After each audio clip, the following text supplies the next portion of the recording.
صحابہ کرام کو گالی دینے والا، صحابہ کرام کی توہین کرنے والا ہماری عزت کا، ہماری محبت کا کبھی مستحق نہیں ہو سکتا۔ ہمارا عقیدہ ٹوٹ ہے، ہم صحابہ کرام کے بارے میں کسی طریقے کا کمپرومائز کرنے کو تیار نہیں۔ کوئی صحابہ کو گالی دے اور آداب پر نماز پڑھے، ہم اس کی عبادت، اس کی تہجد کو کوئی ویلیو نہیں دیتے۔ صحابہ کرام سے جو نفرت کرے، صحابہ کرام سے جو بغض رکھے، ہم اس سے محبت نہیں کر سکتے۔ یہ ہمارا عقیدہ ہے۔ بہت بڑے امام ہیں امام طحاوی رحمۃ اللہ علیہ، یہ 3 صدی ہجری میں ان کا انتقال ہوا ہے، تقریباً 238 ہجری میں ان کا انتقال ہوا۔ بہت بڑے امام ہیں، فقیہ محدث ہیں۔ امام طحاوی نے ایک پتلی سی کتاب لکھی ہے، عقیدہ طحاویہ۔ اچھا میں یہ بھی بتا دوں کہ امام طحاوی رحمۃ اللہ علیہ امام ابو حنیفہ کے مسلک پر چلنے والے تھے، حنفی مسلک کے تھے، لیکن عقیدے کی جو انہوں نے یہ کتاب لکھی ہے بہت ہی بہترین کتاب ہے، اور مدینہ یونیورسٹی میں بھی یہ نصاب میں داخل ہے، اور ہمارے مادر علمی جامعہ سلفیہ بنارس میں بھی یہ نصاب میں داخل ہے۔ یہ ہمارا منہج رہا ہے کہ دیگر مسالک کے علماء کی وہ کتابیں جو صحیح ہے اور جو صحیح بنیادوں پر لکھی گئی ہے، ہم ان کتابوں کا مطالعہ کرتے ہیں۔ امام طحاوی کی جو کتاب ہے العقیدۃ الطحاویہ، اس میں ایک لائن ہے، امام طحاوی کہتے ہیں وَنُحِبُّ أَصْحَابَ رَسُولِ اللَّهِ، ہم اللہ کے رسول کے صحابہ سے محبت کرتے ہیں، وَلَا نَتَبَرَّأُ مِنْ أَحَدٍ مِّنْهُمْ، اور ہم کسی صحابی پر تبرہ نہیں کرتے، کسی صحابی سے نفرت نہیں کرتے، وَلَا نُفْرِطُ فِي حُبِّ أَحَدٍ مِّنْهُمْ، اور کسی صحابی کی محبت میں حد سے آگے نہیں بڑھتے، وَنُبْغِضُ مَن يُبْغِضُهُمْ وَبِغَيْرِ الْخَيْرِ يَذْكُرُهُمْ، اور جو صحابہ کا ذکر غلط انداز میں کرے اور صحابہ سے بغض رکھے، ہم ان سے بغض رکھتے ہیں۔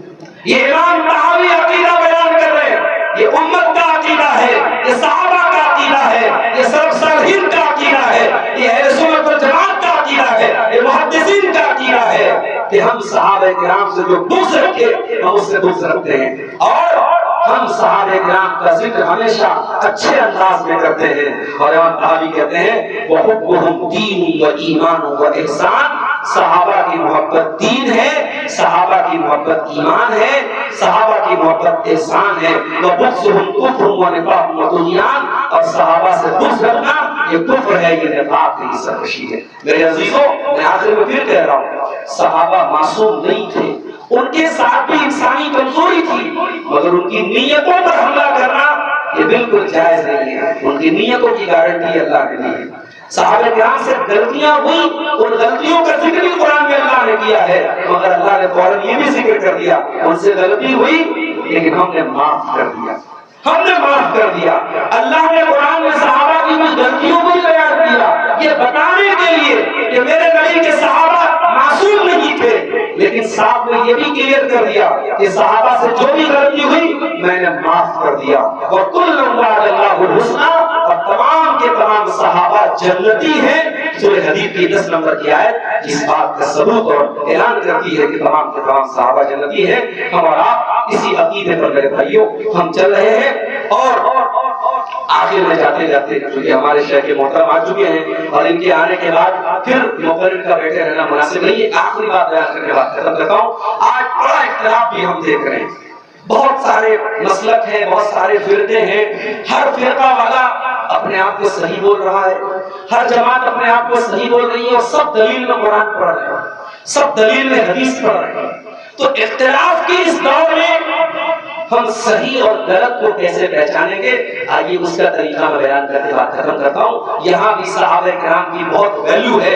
اللہ کے پیارے نبی فرماتے ہیں، یہ ترمذی کی، ابو داؤد کی اور مستدرک الحاکم کی صحیح روایت ہے، اللہ کے پیارے نبی صلی اللہ علیہ وسلم فرماتے ہیں کہ بنی اسرائیل میں 72 فرقے پیدا ہوئے، اور میری امت میں 73 فرقے پیدا ہوں گے، اور وہ سب فرقے جہنمی ہوں گے سوائے ایک جماعت کی۔ صحابہ کرام نے پوچھا اے اللہ کے رسول، وہ ایک جماعت جو جنت میں جائے گی وہ کون سی ہو؟